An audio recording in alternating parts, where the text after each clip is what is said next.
Muchas gracias, bienvenidos. Me encantó eso que dijo, que acudía a la señal, como si fuese Batman, ¿no? Y la verdad que es más o menos así también, ¿no? Tratamos de hacer lo que podemos. Hay mucha gente parada, así que siéntense en el piso porque esto va para largo.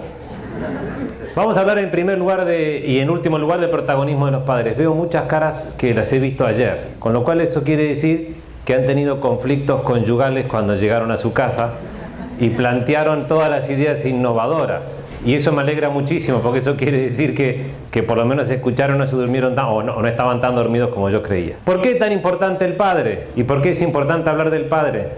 Porque el papá no tiene ni idea de ser papá. Y ese es el gran problema, porque la mamá lo tiene de modo innato. La mamá es la fundadora del hogar, la mamá es, desde el momento que se queda embarazada, es mamá. Y es mamá y es la fundadora del hogar, es un hogar. Y es de modo natural. En cambio el varón tiene que aprenderlo. El varón no sabe cómo ser papá, no tiene ni idea cómo ser papá. Y la mamá tiene mucho que ver en esto, porque la mamá tiene que ayudar a ese papá a que sea papá, a que ese papá sea papá verdaderamente, porque no sabemos cómo hacerlo. El problema es que en el mundo que vivimos, los papás no son tan importantes aparentemente, ¿sí? Y se fue desdibujando, sobre todo por ciertas ideologías, la figura masculina principalmente y la figura del papá. El Papa Francisco dice que vivimos en una sociedad de niños huérfanos pero con padres vivos. Y esto en realidad empezó una corriente moderna a darse cuenta de la importancia del papá, porque después de la revolución industrial los papás empezaron a salir a trabajar afuera de la casa, ¿no? Y estaban mucho tiempo fuera de la casa. Y las familias empezaron a desconfigurarse de cómo eran hasta ese entonces, donde vivía un núcleo familiar y que a veces era una especie de clan donde vivían los abuelos, los bisabuelos. Y después de la revolución industrial empiezan a salir. Después aparece la revolución sexual, ¿sí? En el Mayo francés, donde empiezan a proponer la importancia de que la mujer también pueda cumplir un papel en la sociedad y enriquezca la sociedad de modo cultural. Y eso está muy bien. El problema es que también la mamá empezó a salir de la casa, ¿sí? Y hoy actualmente estamos en una tercera revolución, que es la revolución digital o tecnológica, donde los niños salieron de la casa. No porque estén fuera de la casa, sino porque estando en la casa pueden estar en una pantalla y están fuera de la casa. Entonces papá afuera, mamá afuera, hijos afuera. Y hasta este momento no se había estudiado por qué el papá era tan importante y las consecuencias que esto traía. Entonces un poco de eso vamos a hablar hoy. En el mundo que vivimos, lo primero que se ve es una crisis de masculinidad, ¿sí? Y estamos en un colegio de varones, entonces lo puedo decir abiertamente. Una crisis de masculinidad. Ya no existen los mismos varones que existían antes. Mucho de esto es por lo que vengo diciendo y también porque ciertas ideologías, sobre todo el feminismo radical, ha planteado que el varón es un opresor como tal. Y entonces esto hace que el varón aminore, ¿sí?, lo que verdaderamente es, incluso esconda su propia masculinidad. Y entonces el ser masculino es igual a ser violento, a ser un violador, ¿sí? Porque ese es el eslogan. Y entonces los varones empiezan a dejar de ser varones y masculinos en muchos aspectos. Y empiezan a feminizarse. Eso no quiere decir que sean femeninos, sino que empiezan a feminizarse. Y tenemos una categoría que se llama metrosexual, ¿sí? Y empiezan a feminizarse. El problema es que las mujeres después de eso no pueden encontrar una ayuda semejante, una correspondencia exacta, una complementariedad. Con lo cual pasamos al segundo tipo de crisis, que es la crisis de esponsalidad. No se pueden casar, ni siquiera se pueden complementar varones y mujeres, porque resulta que somos iguales, según ideologías modernas. Pero no, en realidad somos diferentes. Somos iguales ontológicamente, pero somos diferentes. Y eso nos va a llevar a una tercera crisis, que es la crisis de paternidad. O sea, aquella persona que no es capaz de conformar un nosotros, tampoco va a poder conformar un vosotros, ¿sí? No va a poder tener hijos ni ser padre. Y entonces, el problema es que si no hay padre, no hay familia. Y esto lo conté ayer, por esto salí en varios diarios. Sin padre no hay familia. ¿Y esto qué quiere decir? Que la familia es bicéfala y exige la copresencia simultánea de papá y mamá. No existe la familia monoparental. No es una familia monoparental. Es una señora o un señor que tienen hijos. Pero no es una familia monoparental. No existe. La familia es papá y mamá. Y es de origen matrimonial. Y eso es importante defenderlo. Porque si no, cualquier cosa, un grupo de personas que comparte una lavadora son una familia. No, eso no es una familia. La familia exige la copresencia simultánea de papá y mamá. Y fíjense qué importante que es el papá. El papá aporta un montón de cosas. Y atención las mamás, no se enojen conmigo, pero esto es ciencia. Ninguno de los que están acá me pagaron para eso, les puedo asegurar. Después el cheque se lo... Bien, entonces, fíjense todo lo que aporta un papá. En primer lugar, aporta biológicamente un montón de cosas que veremos, aportes psicoafectivos, aportes espirituales.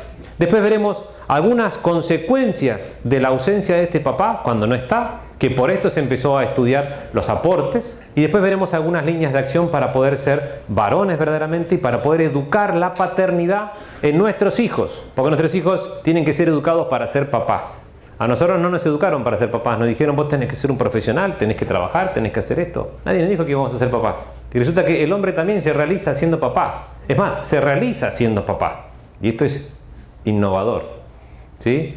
El hombre le parece muy bien, trabaja muy bien y es lo que tiene que hacer, pero lo hace en función de ser papá. Y eso es lo que realmente realiza al varón. Entonces, veamos algunos aportes biológicos. En primer lugar, el papá aporta algo que se llama trofoblasto. En el momento de la singamia, cuando ocurre la unión del óvulo con el espermatozoide y empieza a formarse un nuevo ser humano, en ese momento el papá aporta el trofoblasto.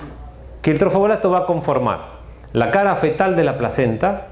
La placenta tiene dos caras, una cara materna, una cara fetal. La cara fetal la hace el papá, ¿sí? El papá también hace la bolsa y el cordón umbilical.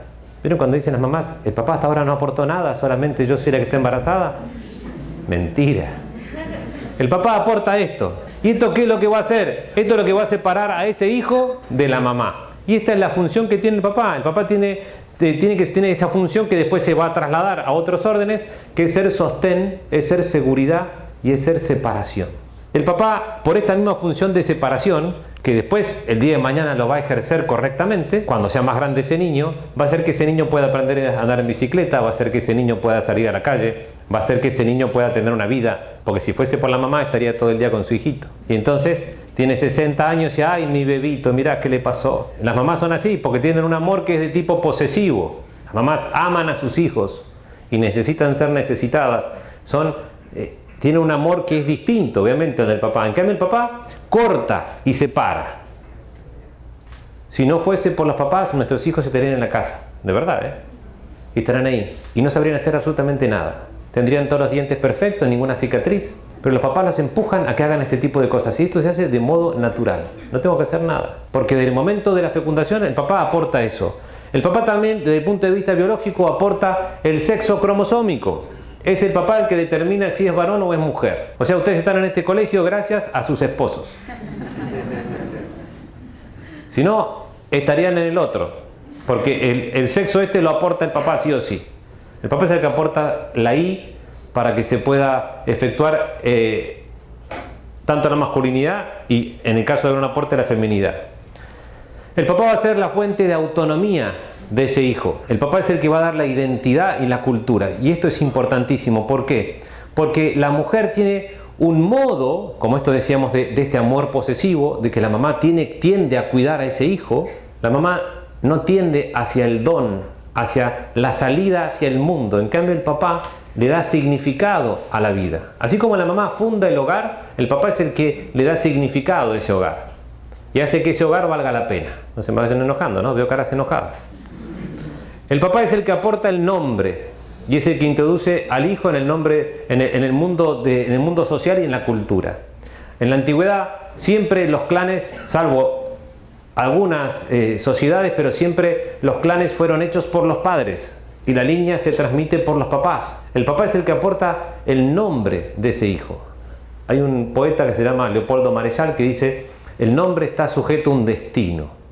Y es el papá el que da un nombre a ese hijo. Y ese hijo se identifica con esa familia, con ese nombre, y no con otro. Eso no quiere decir que tenga que sacar el apellido de la madre, ¿sí? No tiene nada que ver, sino que el padre es el que va a generar esa cultura de familia. Y a veces lo tenemos olvidado, ¿no? Pero es el papá el que lo aporta. El papá es el que representa la ley en la casa. Y esto solamente por una cuestión biológica. Primero por el tamaño del papá. El papá es más peludo, más grandote. Y entonces, por eso lo he dicho de la voz que tiene. Incluso está estudiado el tono de voz, cómo influye en la autoridad del padre. Y es el tono de voz.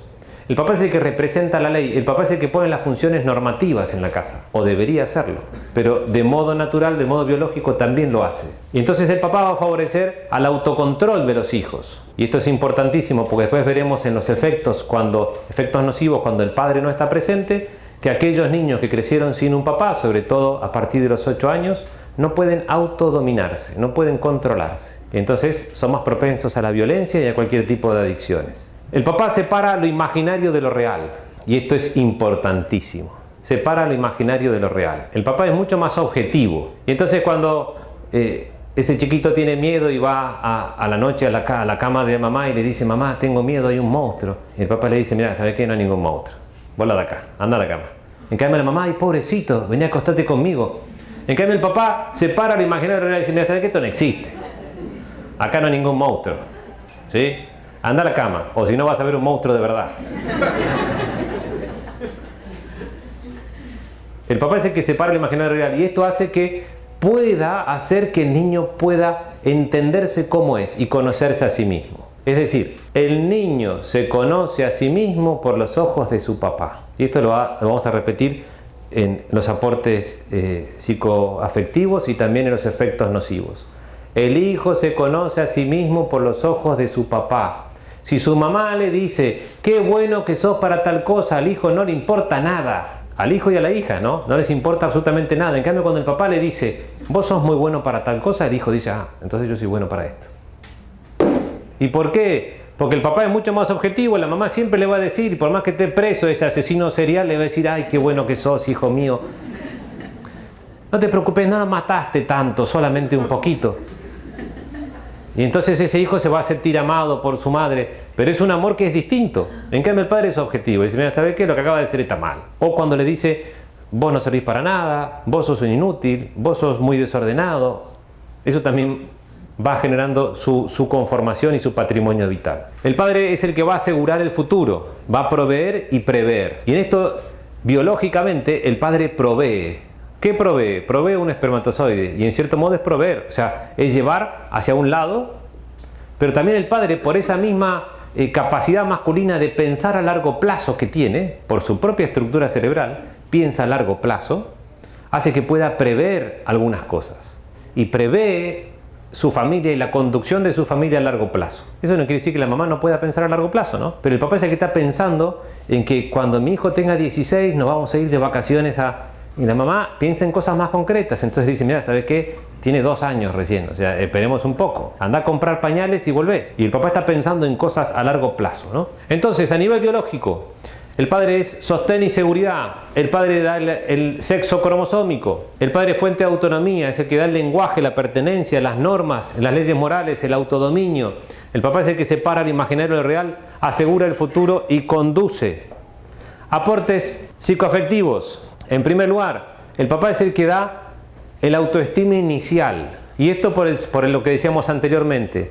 Al separar lo imaginario de lo real, el padre cuando dice las cosas, es el que va conformando o moldeando la afectividad de ese niño, diciéndole cómo es y qué no es. Que hoy tengamos niños que no saben qué hacer de su vida, es porque efectivamente el papá nunca les dijo para qué eran buenos. Lleguen a la casa y díganle a sus hijos todo lo bueno que hacen. Y si salta alto, díganle, salta muy alto. Y sobre todo los varones, que son cuantitativos, las mujeres son cualitativas, necesitan cualidades. Por eso les gusta conversar más y por eso les gustan los chicos más feos, pero que tienen cualidades.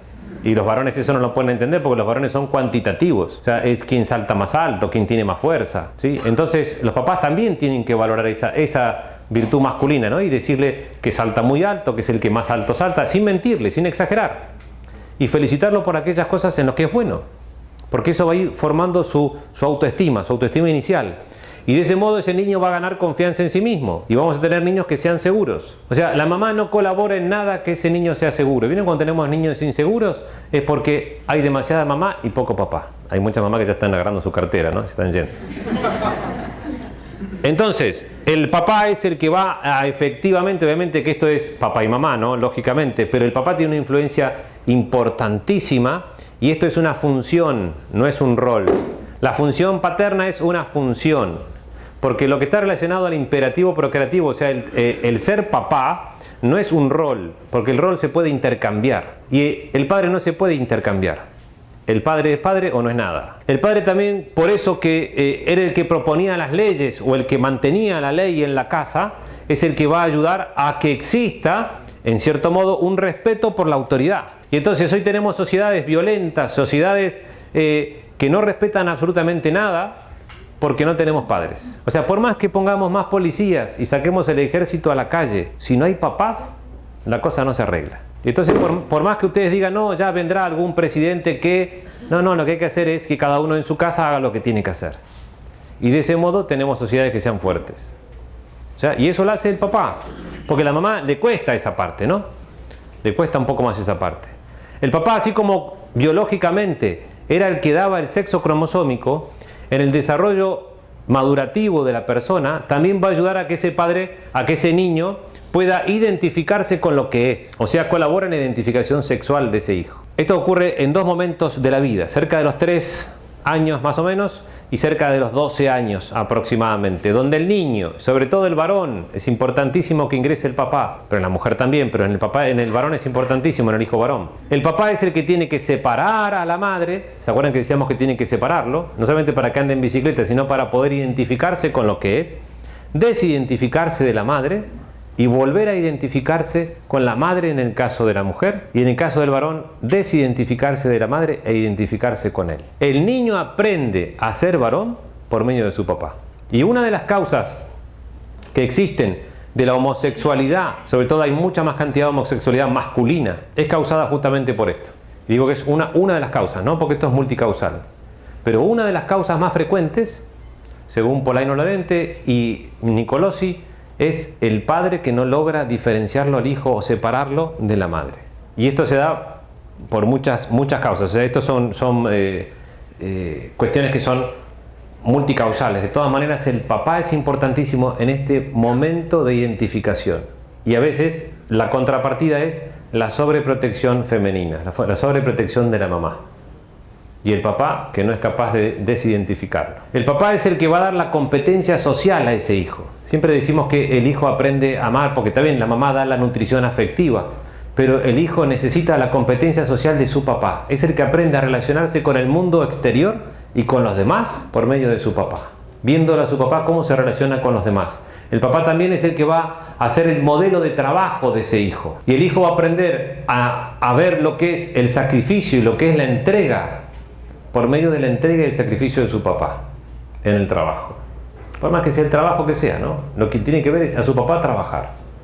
O sea, esos papás que viven de rentas y no hacen nada porque resulta que nacieron multimillonarios y solamente viajan por el mundo, el niño inevitablemente necesita ver a su papá trabajar en algo, por más que ese trabajo sea de lo más sencillo, ¿no? Entonces, así como hay aportes biológicos, también hay aportes psicoafectivos y también hay aportes espirituales. Y esta parte también es irreemplazable del papá. En primer lugar, el papá es un puente con Dios. Y esto acá lo puedo decir tranquilamente. A veces esta parte tengo que saltearla en otros lugares, pero acá se puede decir tranquilamente. Cuando Dios lo crea a Adán, la primera relación de Adán era con Dios. ¿Sí? Porque en el segundo capítulo del Génesis, que es el relato ese más alegórico, más simbólico, dice que primero creó al varón y después creó a la mujer, ¿no? En el segundo relato del Génesis. En el primero habla de que es un solo acto creador, pero en ese relato la primera relación del varón era con Dios y la segunda era con el jardín. Y entonces la primera relación del varón es con Dios.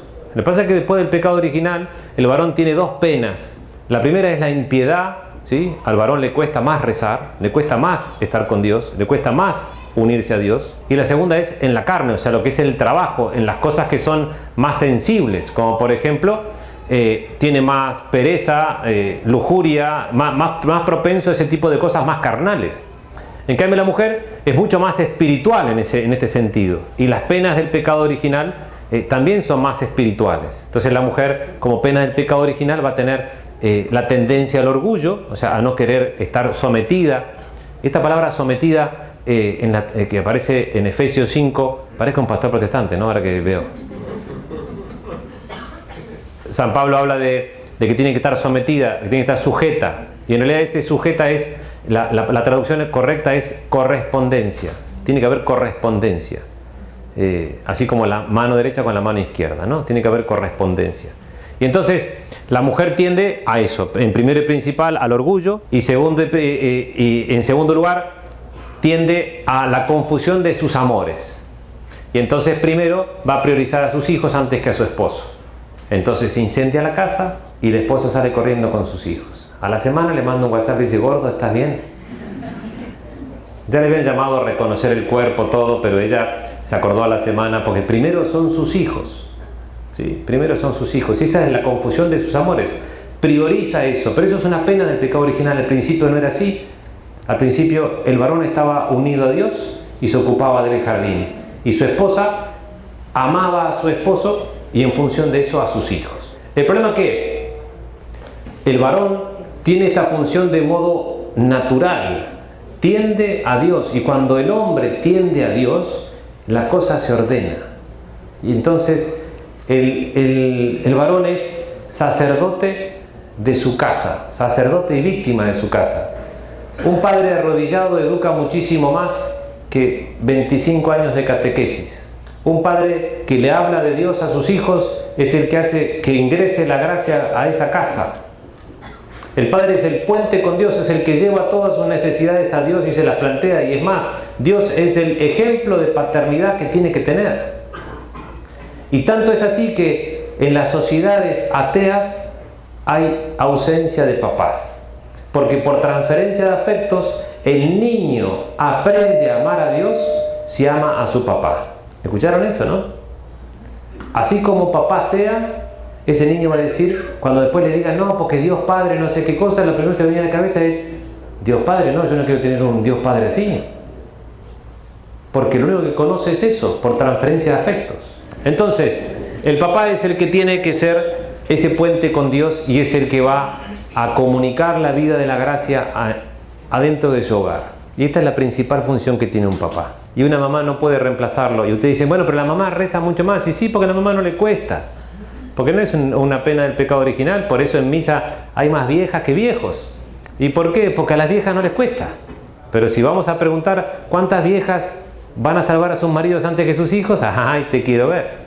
¿Sí? Ahí se pone más complicado, porque es la pena del pecado original. Entonces el papá es fundamental en esto, para que puedan enseñar a sus hijos a amar a Dios. Entonces, hemos visto aportes biológicos, aportes psicoafectivos y aportes espirituales. Entonces ahora sí ustedes me pueden responder ¿por qué es tan importante un padre? Un padre es bastante importante. Esto no quiere decir que la mamá no sea importante, pero veremos qué pasa cuando el papá no está. Y quiero que veamos algunas consecuencias de que el papá no esté. Hay un síndrome, Polaino Lorente, que es un psiquiatra español, dice que hay una disforia de paternidad. Dice que no queremos ser padres. Y en cierto modo puede ser que tenga razón, ¿no? Y tenemos hoy una sociedad donde hay padres que están ausentes. Y atención con esto, porque el padre puede estar ausente estando presente. Una cosa es que el padre haya abandonado a sus hijos y se haya ido a vivir a Miami, una opción.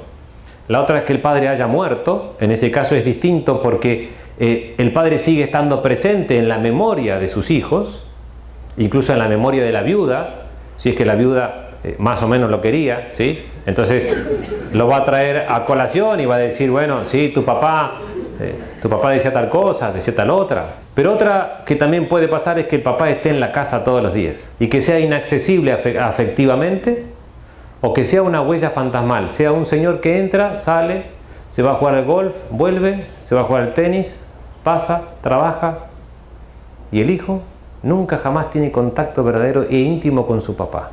Su papá es una huella fantasmal o una persona que es impenetrable. Y estos dos últimos modos o modalidades se dan muy frecuentemente. Entonces la ausencia paterna no es solamente el haberse ido físicamente, también puede ser el no estar espiritualmente presente. Y esto principalmente se da por muchas causas, ¿no? Esto es multicausal también. Algunas causas son culturales, porque de hecho la figura del papá no es tan importante culturalmente, nunca se le dio mucha importancia. El papá siempre fue un opresor, el papá solamente tiene que trabajar, el papá no sirve para mucho, ¿sí? Tortita de manteca, la mamá que da la teta, papá que no hace nada. ¿O no habrán cantado eso las mamás? El papá no hace nada, ¿sí? Simplemente. Entonces, por cuestiones culturales, a veces el papá no figura demasiado. También por una cuestión educativa, no nos educaron para ser papás.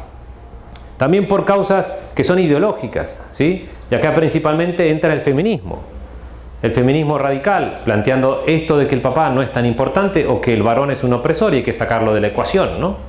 Y la mujer tiene que ser igual al papá, no, la mujer no puede ser igual al papá. O sea, una mamá sola que educa a sus hijos no es mamá y papá, es mamá y mamá. Y el papá que educa solo a sus hijos es papá y papá, no existe el padre-madre, ¿sí?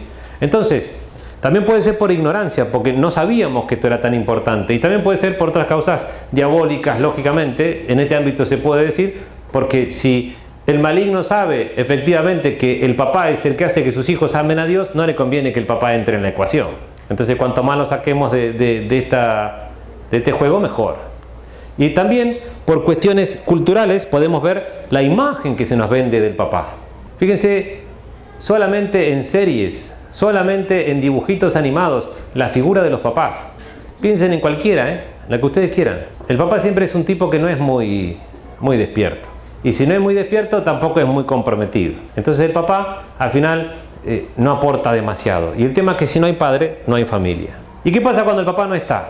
Cuando el papá no está, tenemos hijos apátridas. Y esto tiene una clasificación Polaino Lorente y también Tony Anatrella, que es un psicoterapeuta francés, y Polaino Lorente es un psiquiatra español, que habla de los hijos apátridas. Veamos cuáles son estas características de los hijos apátridas, que se da inevitablemente en la inmensa mayoría de los casos, en distinto grado, pero siempre se da.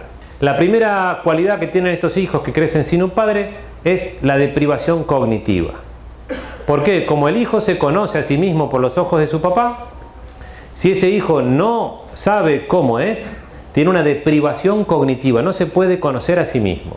Y entonces eso lo va a llevar a una bulia afectiva por desconocimiento. Entonces se va a mirar al espejo y va a decir, a mí me faltan cosas, estoy inacabado, yo tendría que ser de otro modo, porque el papá nunca le dijo para qué valía. Y eso lo va a llevar a un proyecto biográfico inacabado, donde ese niño no va a saber qué hacer de su vida porque no sabe para qué vale. Y hoy tenemos generaciones, la generación Ni, que ni estudia ni trabaja, porque es una generación que no tiene papás, que nunca le dijeron para qué era bueno.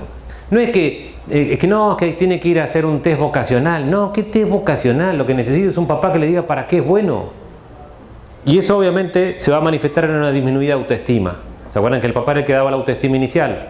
Y si ese niño no sabe para qué sirve ni lo que vale, tampoco va a tener autoestima. Y entonces va a tener una deficitaria capacidad para amar a los demás, va a ser inseguro y obviamente esto lo lleva a un grado de inmadurez que a veces es muy grave, ¿no? Entonces no va a poder entender que él tiene que amar a los demás y que amar significa darse, porque nunca pudo ver el don del amor de su padre, porque el hijo aprende a amar por medio de su papá.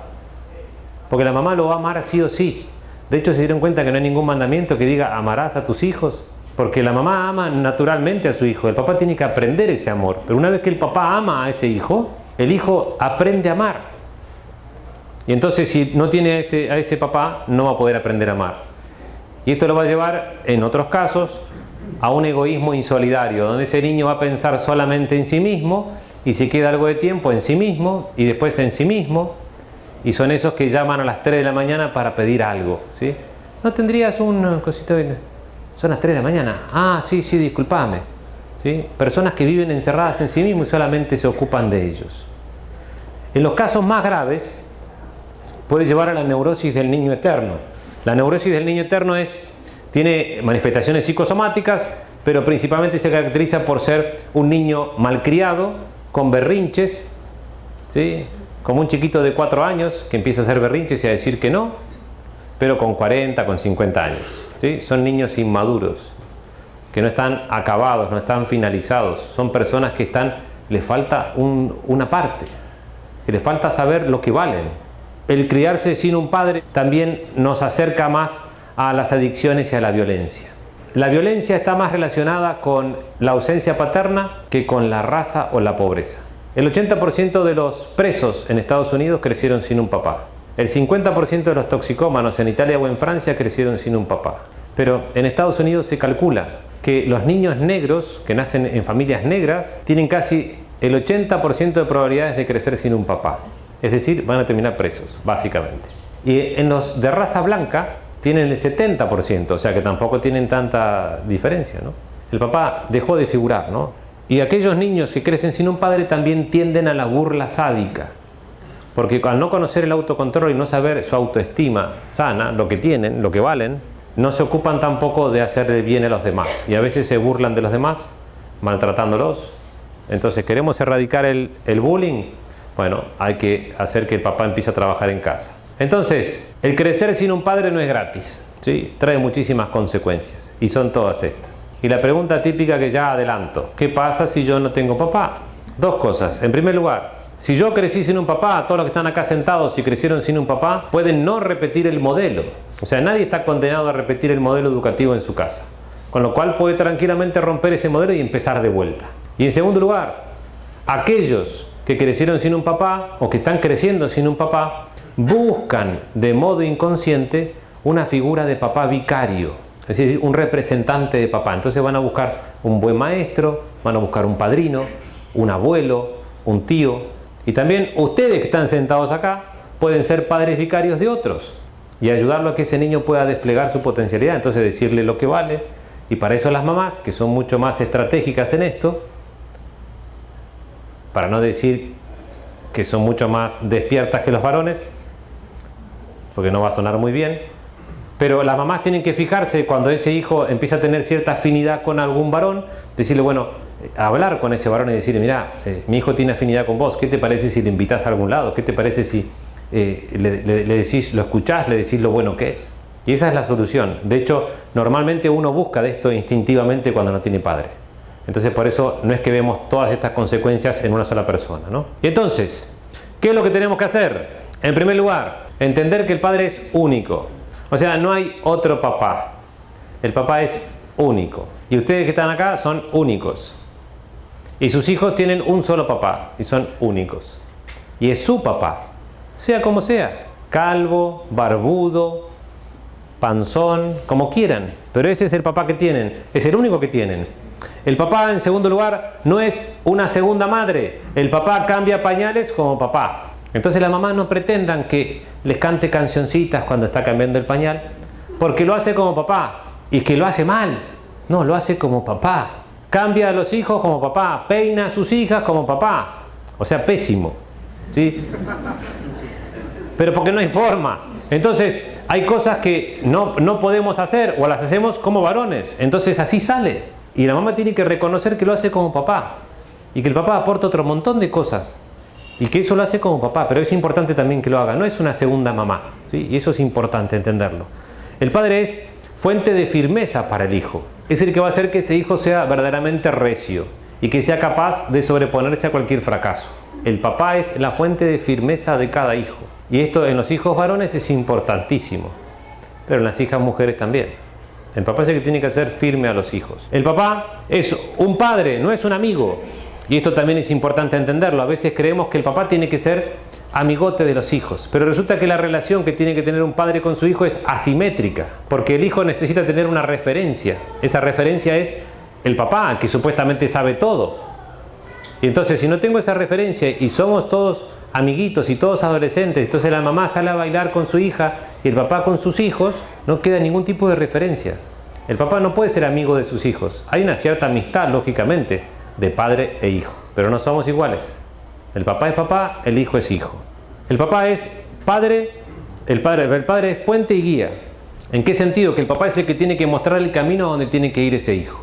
Eso quiere decir que tiene que decirle, vos tenés que ser contador y de ahí no te vas. No, tiene que mostrarle las posibilidades que hay en el mundo. Tiene que sacarlo al mundo y mostrarle las posibilidades. Y entonces cuando viene lastimado, él le dice, bueno, ¿sabes qué? Te vas a caer un montón de veces, vení, sacudite un poco y seguí. O sea, es el papá el que le empieza a mostrar que la vida cuesta.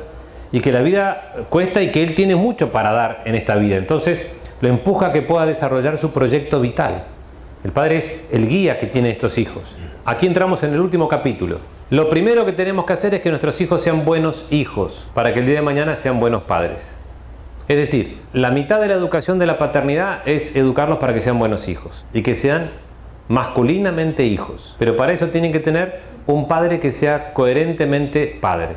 Y entonces, ¿qué deberíamos practicar nosotros como papás en casa para que estos niños empiecen a desarrollar la paternidad desde momentos tempranos. Entonces, esto es importante que también sus esposas lo vean, para que sus esposas ayuden a que ustedes lo puedan hacer.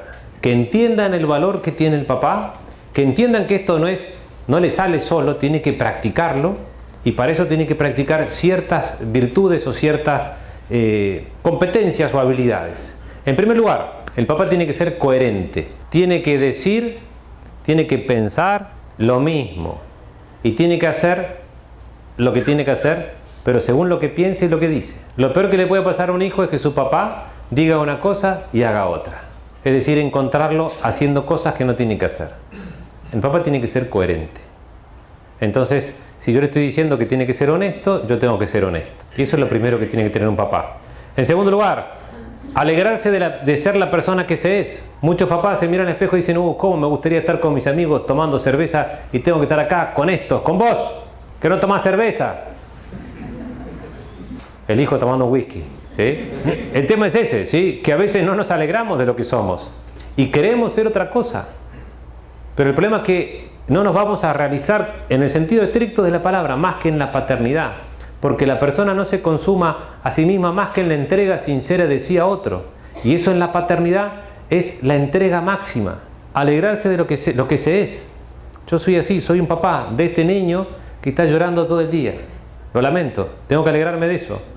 No tengo que claudicar nunca a las propias convicciones. Entonces, si vienen mis amigos y me dicen, che, ¿por qué no nos vamos de vacaciones juntos? Nos vamos todos a... No, pará, yo no puedo irme de vacaciones con ustedes, yo tengo una familia. ¿Y por qué? Porque yo tengo convicciones. Y esas convicciones es la que mi hijo va a ver y va a decir, este tipo es un tipo serio. Cuando dice una cosa, la cumple. Tiene convicciones, es un tipo de principios, y eso es importantísimo para un papá. No autoengañarse. Es decir, el papá no puede andar proclamando todas sus virtudes y decir que es el mejor del mundo cuando después en su vida íntima o privada es otra cosa. Y sobre todo esto en la preadolescencia o adolescencia. El papá tiene que decir lo que es y mostrar lo que es. Y no tener miedo que sus hijos lo vean siendo lo que es, incluso teniendo defectos. Porque un papá también empieza a ser papá y tiene que mostrarle a su hijo que él también lucha para poder vencerse en un montón de cosas.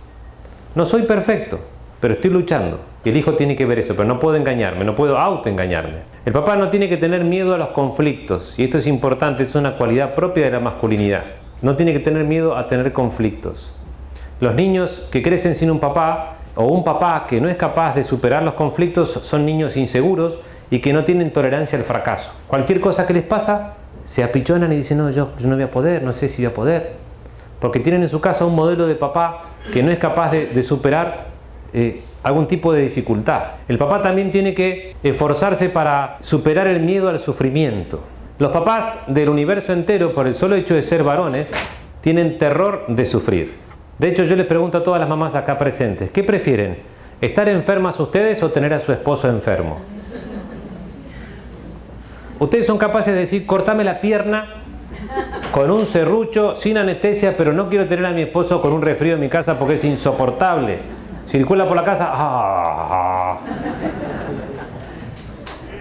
Y encima por ahí ese resfrío dura 15 días, porque no sé por qué le dura mucho más que al resto de los seres mortales. Entonces, que le duele la cabeza y que le duele no sé qué. Entonces, los papás también tenemos mucho miedo de sufrir, porque somos varones, nos cuesta sufrir. Y entonces, en este sentido, los hijos tienen que ver a un papá que sea recio, que sea fuerte, y que tiene que sufrir, que sufra, sin miedo a sufrir. Y el hijo aprende también de este modelo, de ver a su papá que es capaz de sobreponerse a un sufrimiento en pos de su familia. Y eso educa muchísimo más que 1500 palabras diciéndole, vos tenés que ser valiente, tenés que ser esto. O sea, es un papá que se sobrepone y sale adelante. El papá tiene que ayudarles a crecer en fortaleza, es decir, mostrarles que la vida cuesta, y el papá tiene que hacer lo mismo que está proponiendo, proclamando, ¿no? El papá tiene que aprender a no quejarse del trabajo, no quejarse de esto, no quejarse de lo otro. El papá tiene que escoger lo peor, ¿sí? Tiene que escoger lo peor. Los hijos tienen que ver a papá que es capaz de, no se preocupen, yo me levanto primero y me acuesto último, elijo lo peor. No hay esta comida, no se preocupen, yo no como esto. Porque eso para un papá es muy difícil, para un varón es muy difícil, porque nos cuesta sufrir. Entonces, ver que un papá es capaz de sacrificarse por sus hijos y elige lo peor, eso educa muchísimo, educa a ese hijo en la capacidad de darse, la capacidad de ser un don para los demás. Y ya vamos terminando. También el papá necesita ser fuerte con los fuertes. Mostrar que la masculinidad también es ser fuerte y que la masculinidad también implica enfrentar conflictos. Y que el papá tiene que ser fuerte, que tiene que enfrentar a otros. Y si tiene que plantarse ante alguien para decirle que eso no es así, tiene que hacerlo. Y el hijo necesita ver eso. Acá no estamos hablando de violencia ni mucho menos, sino que el papá tiene que mostrar esa autoridad que tiene como varón y como papá de decir que no a las cosas y de enfrentarse. Y también tiene que ser débil con los débiles. O sea, tiene que proteger a aquellos que son débiles. Y eso es una cualidad propiamente masculina. Los antiguos cuentos infantiles, por ejemplo, los hermanos Grimm, que son del 1500, siempre los príncipes son los que van a salvar a alguien. ¿Y por qué no hay princesas que salvan a alguien? Porque es una cualidad propiamente masculina. El proteger a los que son débiles. Entonces enseñarles que tienen que cuidar a los que son más débiles, cuidar a sus hermanos más chicos, cuidar a sus compañeros que son más débiles. Eso es propio de la masculinidad y eso es propio de un papá que cuida y protege a los más débiles. ¿Quiénes son? Su esposa y sus hijos. El padre tiene que aprovechar el tiempo con sus hijos, tiene que perder el tiempo con sus hijos. Y esto es la contraposición o el remedio o el antídoto al padre ausente. El papá tiene que estar con sus hijos y perder tiempo con ellos. Tiene que estar tirado en el piso jugando con sus hijos.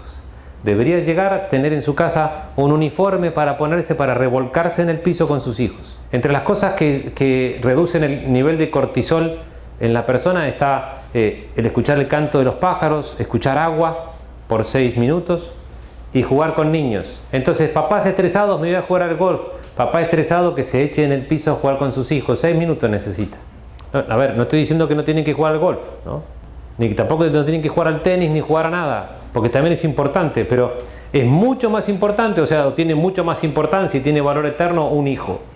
Y entonces en eso, empezar a poner en la balanza qué cosas son importantes verdaderamente. Después el día de mañana quizás ese hijo me pueda acompañar a jugar al golf, por supuesto, y es un momento educativo, un momento de charla, un momento distendido y está muy bueno, pero no puedo descuidar el perder tiempo con mis hijos. Y por último, necesito tener un proyecto de vida concreto como papá. No puedo ir saltando de una cosa a la otra. Porque ¿cómo voy a educar o mostrarle a mi hijo que yo puedo trascender, ¿sí?, temporalmente si tengo un proyecto de vida concreto? Si no lo tengo, voy a hacer nada. Voy a ir saltando de una cosa a la otra, voy cambiando de tema en tema y mi hijo no ve la seguridad o la proyección a largo plazo. Porque los hijos varones, por más que sean chiquititos, también piensan a largo plazo. Y el largo plazo es ser como es mi papá. Todos los hijos del universo quieren ser como son sus papás, porque son superpoderosos. Por lo menos en el primer momento de la infancia. Después se empiezan a dar cuenta que no son tan superpoderosos. Y eso también es importante que lo vean. Lo que importa es que mi papá tiene un proyecto de vida claro, que hace lo que tiene que hacer.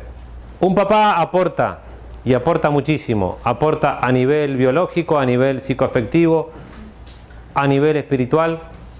Cuando un papá no está, ocasiona muchas heridas que a veces son muy difíciles de sanar, pero un papá tiene que aprender a ser papá y eso implica ser primero varón, ser en segundo lugar esposo. ¿Escucharon esa parte, no? Tiene que ser esposo, amante de su esposa, tiene que amarla a su esposa profundamente, porque los hijos no separan a papá y a mamá. Papá y mamá son una sola cosa.